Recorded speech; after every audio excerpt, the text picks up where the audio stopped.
students, how are you? I hope you all are fine. So we have already discussed the first part of this lesson in our first video. So today we will discuss the second part of this lesson. So without wasting any time, let's get started. So let's start.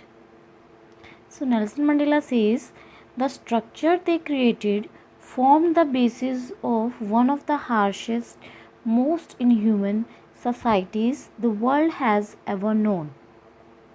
Nelson Mandela ji कहते हैं कि उनके जन्म से पहले जो England और African के बीच में जो लड़ाई हुई थी, जब वो पैदा भी नहीं हुए थे, तो उसके बाद एक रेशियल डिस्क्रिमिनेशन, एक अपार्थाइड नाम की एक बुराई जो है उनकी समाज में पैदा हुई थी, जिसके कारण से जो वाइट स्किन पीपल थे उन्होंने ब्लैक स्किन पीपल के ऊपर डोमिनेट करना, रूल ओवर करना शुरू कर दिया था।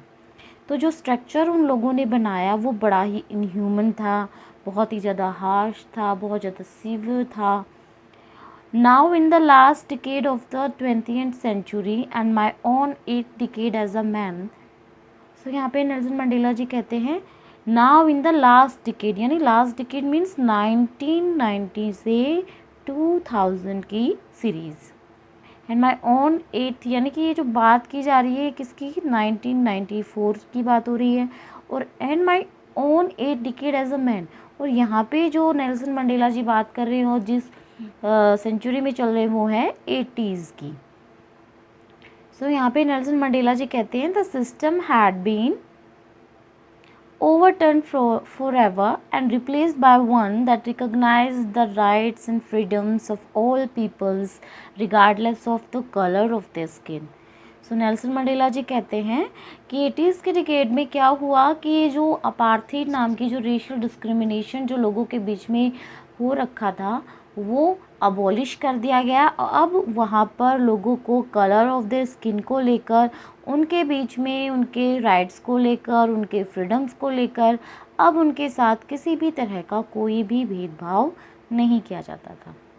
That day had come about through the unimaginable sacrifices of thousands of my people whose suffering and courage can never be counted or repaid. अब यहाँ पे इस स्टेंजा के अंदर, इस पैसेज के अंदर नेल्सन मंडेला जी उन पैट्रियट्स की बात कर रहे हैं जिन्होंने अपने देश के लिए अपनी लाइफ को सेक्रीफाइस कर दिया। तो नेल्सन मंडेला जी कहते हैं कि आज हम लोग जो इस रेशियल डिस्क्रिमिनेशन से लड़कर जो आज हम इतना फ्रीली जी रहे हैं, हमें जो ये सुख मिला है, ये हमारे उन पैट्रियट्स के कारण ही हुआ है कि जिनकी सफरिंग्स को और जिनके करेज को ना तो हम काउंट कर सकते हैं, ना तो हम गिन सकते हैं, और ना ही उनको हम क्या कर सकते हैं, रिपेड कर सकते हैं, यानी उनके जो भी सेक्रीफाइसेस उन्होंने किए उनका हम कोई भी उनको चुका नहीं सकते। I felt that day, as I have owned so many other days, that I was simply the sum of all those African patriots who had gone before me. So यहाँ पर नेल्सन मंडेला जी कहते हैं कि मैंने उस दिन ऐसा feel किया कि जो आज का दिन है ये दूसरे दिनों से बिल्कुल अलग है, क्योंकि मुझे ऐसा लग रहा था कि मेरे अंदर बहुत सारे वो सारे अफ्रीकन पैट्रियट्स हैं, वो लोग हैं जिन्होंने अपनी देश के लिए अपनी लाइफ को सेक्रीफाइस कर दिया और जो मेरे से पहले ही जा चुके हैं। That long and noble line ended and now begin again with me, कि जो वो नोबल लाइन उसका क्या हो गया था, उसका एंड हो गया था, उसको वो ख़त्म हो गई थी, और मुझे ऐसा लग रहा था कि जैसे अब रेशियल डिस्क्रिमिनेशन का अंत यहाँ पर हो गया है, तो मेरे से ही जो लाइन जो कि ख़त्म हुई थी उसकी शुरुआत अब मेरे से ही होने जा रही है। And but I was pained that I was not able to thank them and that they were not able to see what their sacrifices had wrought.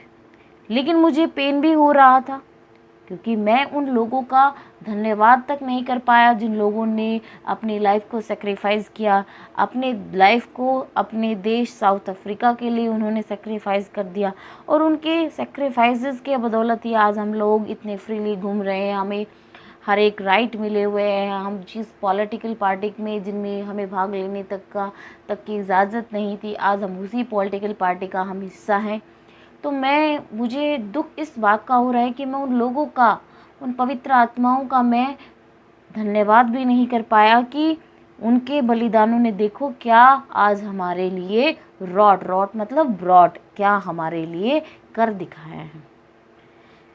So next stanza, the policy of apartheid created a deep and lasting wound in my country and my people. All of us will spend many years, if not generations, recovering from that profound hurt. कि जो policy थी एपरेथीड की, इसने मेरी country के ऊपर, मेरे देशवासियों के ऊपर एक ऐसा गहरा घाव जो है छोड़ दिया था, जिसका भरना इतना जो है आसान नहीं था, जो इतनी आसानी से भर नहीं सकता था। और इस घाव को भरने के लिए काफ़ी सालों लग जाएंगे। अगर मैं सालों की बात करूँ तो साल तो बहुत थोड़े हैं, बल्कि जनरेशन्स तक इसमें लग जाएंगे इस घाव को ठीक होने में। प्रोफाउंड का मतलब है deep and strong heart. But the decades of oppression and brutality had another unintended effect. That was that it produced the Oliver Tambos, the Walter Sislos, the Chief Lutless, the Yusuf Dados, the Bram Fishers, the Robert Subkos of our time, men of such extraordinary courage, wisdom and generosity that their like may never be known again.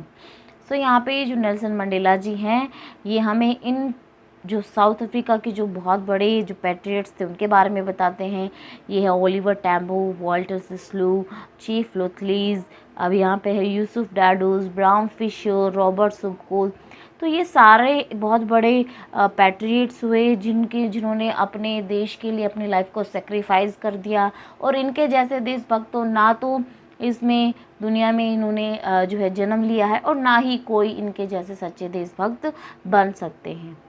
कि जो इतने सालों तक, इतने दिनों तक जो हमने ब्रूटैलिटी का मतलब होता है एक्सप्लॉयटेशन, कि जो भी ऑप्रेसर का मतलब भी होता है कि किसी चीज़ को ऑप्रेस कर देना, कि जो इतने सालों तक, इतने डिकेड्स तक, इतनी शताब्दियों तक जो हमने ऑपरेशन का सामना किया है, उसके कारण क्या हुआ, उसके कारण हमारे इस देश में इतने बड़े बड़े नेताओं का जन्म हुआ, जिनका नाम था Oliver Tambos, Walter Sisulus, the Chief Luthulis, the Yusuf Dadoos, the Brown Fischers, the Robert सुबकोस।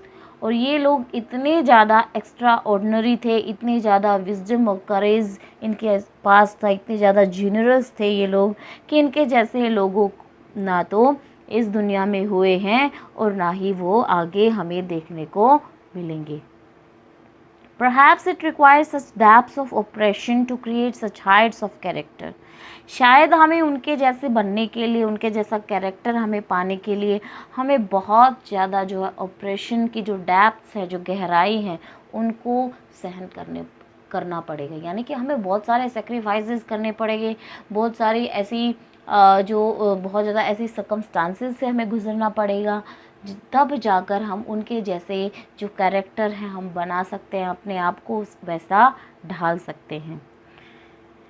My country is rich in the minerals and gems that lie beneath its soil, but I have always known that its greatest wealth is its people, finer and truer than the purest diamonds.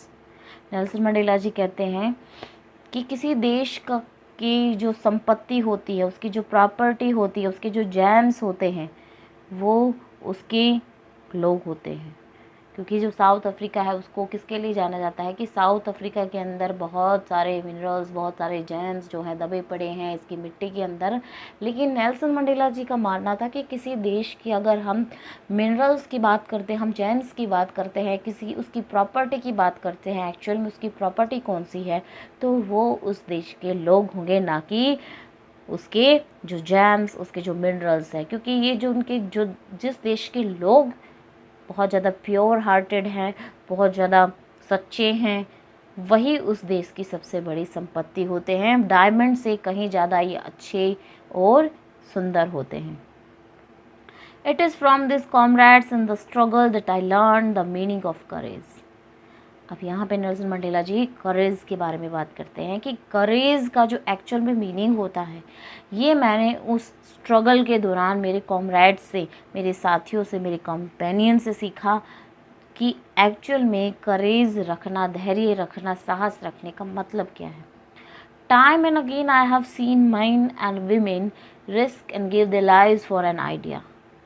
कि जैसे जैसे time बीतता गया, मैंने बहुत बार, time and again मतलब मैंने times मैंने बहुत सारे लोगों को, बहुत सारे मैंने मेन एंड वीमेन को देखा कि किस तरह वो एक आइडिया को पाने के लिए, एक जो है एक मुकाम हासिल करने के लिए अपने जीवन को उन्होंने जो है जोखिम में डाला था, अपनी लाइफ को जो है उन्होंने रिस्क में डाला था एक ऐसे महान आइडिया को, एक ऐसी क्रांति देश में लाने के लिए, जिससे कि जो वाइट और ब्लैक स्किन लोगों के बीच में जो डिस्क्रिमिनेशन बन चुका था उसको अबॉलिश किया जा सके। I have seen minds stand up to attacks and torture without breaking, showing a strength and resilience that defies that the imagination. I learned the courage was not the absence of fear but the triumph over it. मैंने देखा बहुत सारे ऐसे लोगों को कि जब भी उन पर अटैक होता है तो वो बिना टूटे सब कुछ सहन कर लेते हैं, और एक ऐसी स्ट्रेंथ वो दिखाते हैं, एक ऐसा उत्साह, एक ऐसा एक्साइटमेंट उन लोगों के बीच में होता है कि वो कितना ही उनको टॉर्चर किया जाए वो बिना टूटे सब कुछ सहन कर जाते हैं। और जिस तरह का resilience means the ability to deal with any kind of hardship, कि कोई भी हार्ड सिचुएशन होती है उसको डील करने की जो एबिलिटी होती है, दैट इज़ कॉल्ड रेजिलेंस। तो जो उनकी जो स्ट्रेंथ है, जो रेजिलेंस है, जो वो दिखाते थे उस टाइम, उसके बारे में तो डिफाइज द इमेजिनेशन, उसके बारे में तो कल्पना भी नहीं की जा सकती। I learn that courage was not the absence of fear. मैंने ये भी सीखा कि करेज का मतलब क्या है, डर का नहीं होना नहीं है, but the trump over it, बल्कि trump mean to conquer it, बल्कि इसके ऊपर जीत हासिल करना है। कि करेज अगर मैंने अपने अंदर लेना है, मैंने साहस को सीखना है, तो इसका मतलब ये नहीं है कि मेरे अंदर डर नहीं है तो मैं बड़ा ही साहसी हूँ, बल्कि डर को कैसे जीता जाता है, एक्चुअल में करेज का मतलब ये है। The brave man is not he who does not feel afraid but he who conquers the fear. कि साहस उस व्यक्ति को, धैर्य उस व्यक्ति के अंदर नहीं होता है जो डरता नहीं है, जो कैसी भी सर्कमस्टेंसेस आ जाए जो डरता नहीं है, वो हम ये नहीं कह सकते कि वो बहुत ही ब्रेव मैन है, बहुत ही बहादुर है, but he who conquers that fear, बल्कि वो साहसी होता है जो उस डर को ही काबू में कर लेता है, जो उस डर पर ही जीत हासिल कर लेता है। कहने का मतलब कि हम किसी भी एक ऐसे आदमी को नहीं कह सकते हैं कि भाई ये तो बड़ा ही बहादुर है, क्योंकि ये तो डरा नहीं, कैसी भी सिचुएशंस आई, कैसी हार्डशिप्स इसके लाइफ में आई, बल्कि बहादुर व्यक्ति वो है जो बिना डरे तो वो डरेगा तो नहीं, बल्कि उस डर को पर क्या कर लेगा, वो जीत हासिल कर लेगा। No one is born hating another person because of the colour of the skin. कि इस संसार में जब कोई भी व्यक्ति जन्म लेता है तो वो एक दूसरे से हेटर्ड लेकर पैदा नहीं होता कि भाई मेरे कलर का जो स्किन का कलर है वो अलग है और आपके स्किन का कलर अलग है, आपका बैकग्राउंड अलग है, आपका रिलीजन अलग है। ये सब बातें वो इस दुनिया में आकर सीखता है, ना कि अपने जन्म के साथ वो ये हेटर्ड अपने साथ लेकर आता है। People must learn to hate and if they can learn to hate they can be taught to love. इसीलिए लोगों को अगर हम नफ़रत करना सिखा सकते हैं तो उन्हें क्या है, हम उनको प्यार करना भी सिखा सकते हैं, क्योंकि for love comes more naturally to the human heart than its opposite. कि अगर हम बात करते हैं नफ़रत की, तो नफ़रत की बजाय जो लव होता है वो ज़्यादा नेचुरली जो है ह्यूमन हार्ट के अंदर आता है। एक ऐसे व्यक्ति के अंदर अगर हम, कोई बहुत ही अच्छा आदमी है और उसके अंदर हम हेटर्ड भर रहे हैं, हम किसी के खिलाफ़ उसके कान भर रहे हैं, तो ये तो नहीं है कि उसकी जो नेचुरल क्वालिटीज़ है, जो नेचुरल उसकी जो कैरेक्टरिस्टिक्स है वो उससे छूट जाएंगी, क्योंकि वो जन्म से उन क्वालिटीज़ को लेकर पैदा हुआ है। ये हेटर्ड ये जो सारी चीज़ें हैं ये तो हमने बाद में उसे सिखाई हैं। तो जब उसे हम हेटर्ड करना सिखा सकते हैं, एक दूसरे के खिलाफ़ लड़ना सिखा सकते हैं, तो क्या हम एक दूसरे के खिलाफ़ प्यार करना नहीं सिखा सकते? ये तो उससे भी ज़्यादा नेचुरल है। Even in the grimmest times in prison when my comrades and I were pushed to our limits, I would see a glimmer of humanity in one of the guards perhaps just for a second, but it was enough to reassure me and keep me going. अब Nelson Mandela जी उस difficult time के बारे में बात करते हैं जब वो जेल के अंदर थे, कि जब वो जेल के अंदर थे तो मैं और मेरे साथियों को जो जितने भी लिमिट होती है सहन करने की, उससे भी ज़्यादा हमें टॉर्चर किया जाता था। लेकिन उस टाइम मैंने ह्यूमैनिटी की, एक इंसानियत की एक झलक एक गार्ड के अंदर देखी, और तब मुझे केवल एक सेकंड के लिए ही ये मुझे एश्योरेंस मिल गई कि हाँ, अभी भी जो है इंसानियत बाकी है। और वो जो एश्योरेंस थी जो मुझे उस गार्ड के अंदर जब दिखी, तो उसने मुझे आगे बढ़ने के लिए मोटिवेट किया। Because man's goodness is a flame, man's goodness is a flame that can be hidden but never extinguished. Means अगर किसी व्यक्ति के अंदर अच्छी क्वालिटीज़ हैं तो वो अच्छी क्वालिटीज़, उसकी गुडनेस एक फ्लेम की तरह है, दैट कैन बी हिडन, जिसको छिपाया तो जा सकता है बट नेवर एक्सटिंग्विश्ड, लेकिन उसको बुझाया नहीं जा सकता। मीन्स अगर किसी व्यक्ति के अंदर अच्छी क्वालिटीज़ हैं तो वो कुछ समय के लिए दबी रह सकती है, उसे हम कुछ समय के लिए छिपा कर रख सकते हैं, हम कुछ समय के लिए उसे बुरा बना कर रख सकते हैं, लेकिन हमेशा हमेशा के लिए वो व्यक्ति बुरा नहीं बन सकता है, क्योंकि वो उसकी जो अच्छी क्वालिटीज़ हैं वो बुरी क्वालिटीज़ के ऊपर ओवरकम कर लेंगी, वो उसे कन्क्वियर कर लेंगी, और वो इंसान अपनी इंसानियत को ज़रूर दिखाएगा।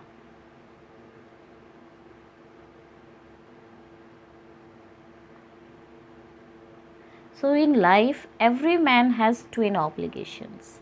सो अब इस पैसेज में जो नेल्सन मंडेला जी हैं वो ट्विन ऑब्लिगेशंस के बारे में, ट्विन मतलब टू रिस्पॉन्सिबिलिटीज़ के बारे में बताता है कि हर एक की लाइफ में दो रिस्पॉन्सिबिलिटीज़ होती हैं। वो होती हैं फैमिली को लेकर, उसके पेरेंट्स को लेकर, to his wife and children, अपने बच्चों को लेकर, अपनी वाइफ को लेकर, and he has an obligation to his people, his community, his country, और अपने लोगों के लिए, अपनी कम्युनिटी के लिए और अपनी कंट्री को लेकर भी उसकी अपनी ऑब्लिगेशंस होती हैं। So in a civil and human society, each man is able to fulfill those obligations according to his own inclination and abilities. तो हर एक सोसाइटी के अंदर हर एक आदमी ये एबल होता है कि वो अपनी उन सारे ऑब्लिगेशंस को अपने अकॉर्डिंग, अपनी एबिलिटीज़ के अकॉर्डिंग उनको पूरा कर सके। Inclinations means natural tendency of behaviour, जो हम किसी भी चीज़ को करने की जो हमारी इच्छा होती है, हाँ उस चीज़ के लिए हमारा वो झुकाव होता है कि हाँ मुझे ये चीज़ करनी चाहिए, that is called inclination. But in a country like South Africa, it was almost impossible for a man of my birth and color to fulfill both of those obligations. कि नेल्सन मंडेला जी कहते हैं कि हर एक व्यक्ति को अपनी वो twin obligations पूरी करनी चाहिए, क्योंकि ये उसकी रिस्पॉन्सिबिलिटीज़ हैं अपने फैमिली के लिए, अपनी कंट्री के लिए। लेकिन नेल्सन मंडेला जी अपने बारे में बताते हैं कि मेरे जैसे कलर और स्किन को लेकर एक ऐसी कंट्री में पैदा होना जहाँ पर रेशियल डिस्क्रिमिनेशन इतना ज़्यादा है, तो उस जैसे व्यक्ति के लिए तो ये सारे ऑब्लिगेशंस पूरा करना बहुत ही इम्पॉसिबल है। Because in South Africa a man of colour who attempted to live as a human being was punished and isolated. क्योंकि साउथ अफ्रीका जैसे देश में मेरे जैसे डार्क स्किन कलर के लोग जो कि अपनी सारी जो ऑब्लिगेशंस हैं उनको पूरा करते हैं, एक ह्यूमन बीइंग की तरह रहना चाहते हैं, तो उनको किया जाता था, उनको पनिश किया जाता था, उनको अलग कर दिया जाता था, उनको आइसोलेट कर दिया जाता था। In South Africa a man who tried to fulfill his duty to his people was inevitably ripped from his family and his home and was forced to live a life apart. Unavoidably, inevitably means unavoidably, कि south Africa जैसे देश में एक ऐसा आदमी जो कि अपनी ड्यूटीज़ अपने पीपल के लिए, अपने लोगों की ड्यूटीज़ को पूरा करना चाहता है, वो कोशिश करता है, तो उसे क्या किया जाता है, उसे उसके परिवार वालों से अलग कर दिया जाता है, उसे उसके घर बार से अलग कर दिया जाता है, और उसे एक अलग थलग लाइफ जीने के लिए फोर्स किया जाता है। A twilight existence of secrecy and rebellion, I did not in the beginning choose to place my people above my family. और twilight existence of secrecy and rebellion means वो एक रेबिलियर्स की तरह अपना लाइफ जो है जीता है, छुप छुप कर अपनी लाइफ जीता है, अपनी मन मुताबिक वो जी नहीं सकता है, क्योंकि अगर वो ऐसा करता है तो उसे आइसोलेट कर दिया जाता है, उसे पनिश किया जाता है। तो नेल्सन मंडेला जी कहते हैं कि I didn't in the beginning choose to place my people above my family, कि मेरे परिवार से बढ़कर अपने लोगों के बारे में सोचना ये मैंने पहले कभी नहीं सोचा था। बिगिनिंग में मैंने अपने परिवार के भले के बारे में ही मैं सोचता था, परिवार से ऊपर मेरा देश है इस बारे में मैंने बाद में सोचना शुरू किया। But in attempting to serve my people, I found that I was prevented from fulfilling my obligations as a son, a brother, a father and a husband. लेकिन जब मैंने अपने लोगों की सेवा करनी शुरू की तो मैंने पाया कि मैं अगर अपने कंट्री का जो ओब्लिगेशन जो मेरा है उसे मैं पूरा करना चाहता हूँ, तो मैं जो मेरी ओब्लिगेशन है मेरे एक बेटे के रूप में, एक भाई के रूप में और एक फादर और हस्बैंड के रूप में, उनसे कहीं मैं बिछड़ रहा हूँ, उनको मैं पूरा नहीं कर पा रहा हूँ। I was not born with a hunger to be free. I was born free in every way that I could know. कि बचपन से मैं कोई फ्री होने की भूख लेकर पैदा नहीं हुआ था कि मुझे फ्री होना है। एक्चुअल में फ्रीडम क्या होता है ये मुझे नहीं पता था। आई वॉज बॉर्न फ्री क्योंकि मैं तो फ्रीली पैदा हुआ था इस संसार में, और हर एक तरीके से मैं फ्री था। जो भी मैं जानता था कि जितनी भी आसपास की जो भी एक्टिविटीज़ थी, जो भी मैं करता था, वो मैं सोचता था कि यही एक्चुअल में फ्रीडम का नाम है। जो फ्रीडम क्या होती है वो मेरे लिए वही तक ही सीमित थी। Free to run in the fields near my mother's hut, free to swim in the clear stream that ran through my village, free to roast meals under the stars and ride the broad backs of slow-moving bulls, as long as I obeyed my father and abided by the customs of my tribe. कि एक बच्चे के रूप में जो जो उसकी freedoms होती हैं कि भाई अपनी माँ की हट के अपने खेतों के पास जो मेरी माँ का घर होता था उसके आसपास खेतों में दौड़ना, फ्रीली जो हमारे गांव के पास से जो नदी जाती थी उसमें तैरना, और रात को स्टार्स के नीचे जो भुने हुए जो ग्रेन्स होते हैं उनको खाना, और जो स्लो मूविंग बुल्स होते हैं उनके बैक पर बैठकर सवारी करना। तो ये सारी जो मेरी जो चीज़ें होती थी इनको जो मैं जो है इंजॉय करता था, तो मेरे लिए फ्रीडम का मतलब बस यहीं तक था। As long as I obeyed my father, और जहाँ तक मैं अपने फादर की बात मानता रहा, अपनी ट्राइब अपनी कम्युनिटी के कस्टम्स का रीति रिवाजों का मैं पालन करता रहा, I was not troubled by the laws of man और गॉड। तो मुझे किसी तरह की कोई भी दिक्कत का सामना नहीं करना पड़ा। मुझे ये पता ही नहीं था कि भाई इस सोसाइटी से बाहर, इस कस्टम जो हमारा जो ट्राइब है उससे बाहर किसी तरह के रीति रिवाज हैं या कानून हैं जो कि मैन ने बनाए हैं या फिर गॉड के द्वारा ही कोई कानून बनाए गए हैं। मुझे उनकी कोई परवाह नहीं थी। It was only when I began to learn that my boyhood freedom was an illusion, when I discovered as a young man that my freedom had already been taken from me, that I began to hunger for it. ये केवल तब हुआ, मैंने अपनी freedom के लिए लड़ना शुरू तब किया तब जब मुझे रियलाइज़ हुआ कि मेरे बचपन की जो आज़ादी थी वो तो केवल इल्यूजन था, एक भ्रम था। एक्चुअल में वो फ्रीडम नहीं थी। जब मुझे ये पता चला, when I discovered as a young man that मेरी जो फ्रीडम है वो तो मुझसे बहुत टाइम पहले ही छीनी जा चुकी है, मेरे से छीन ली गई है, तब मेरे अंदर उस फ्रीडम को पाने की जो भूख है, वो जो डिज़ायर है वो मेरे अंदर आई। At first as a student I wanted freedom only for myself, कि पहले तो एक स्टूडेंट के रूप में मैं केवल, जब मैं बच्चा था तो मुझे फ्रीडम बस मेरे लिए चाहिए थी। The transitory freedoms of being able to stay out at night, read what I pleased and go where I choose. एक बच्चे के लिए जो ट्रांजिटरी फ्रीडम्स होती हैं कि भाई जैसे बच्चे होते हैं तो उनके फादर उनकी मदर उनको बाहर जाने से मना करते हैं, लेट नाइट तक बाहर नहीं रुकने देते हैं, जो चाहते हैं वो कर नहीं सकते, जैसा पहनना चाहते वो पहन नहीं सकते। तो ये सारी फ्रीडम्स मुझे चाहिए थी कि जहाँ मैं जाना चाहता हूँ, जो मैं पढ़ना चाहता हूँ मैं पढ़ सकूँ, रात को लेट तक नाइट में स्टे कर सकूँ बाहर। But later, as a young man in Johannesburg, I yearned for the basic and honorable freedoms of achieving my potential, of earning my keep, of marrying and having a family, the freedom not to be obstructed in a lawful life. लेकिन जैसे ही मैं बड़ा हुआ, जब मैं जॉन्सबर्ग के अंदर था, तो मैं अपनी जो मेरी पोटेंशियल है, जितना मैं मेरे अंदर जो टैलेंट है, तो मेरे पास काम करने की फ्रीडम मेरे पास होनी चाहिए थी। जितना मैं चाहता था उतना मैं कमा सकता था, शादी कर सकता था, एक परिवार बना सकता था। तो इस तरह से जो मेरी फ्रीडम थी उसको जो है किसी भी तरह से इसमें कोई भी ऑब्स्ट्रक्शंस, कोई भी हर्डल्स इसके अंदर नहीं आई। But then I slowly saw that not only was I not free, but my brothers and sisters were not free.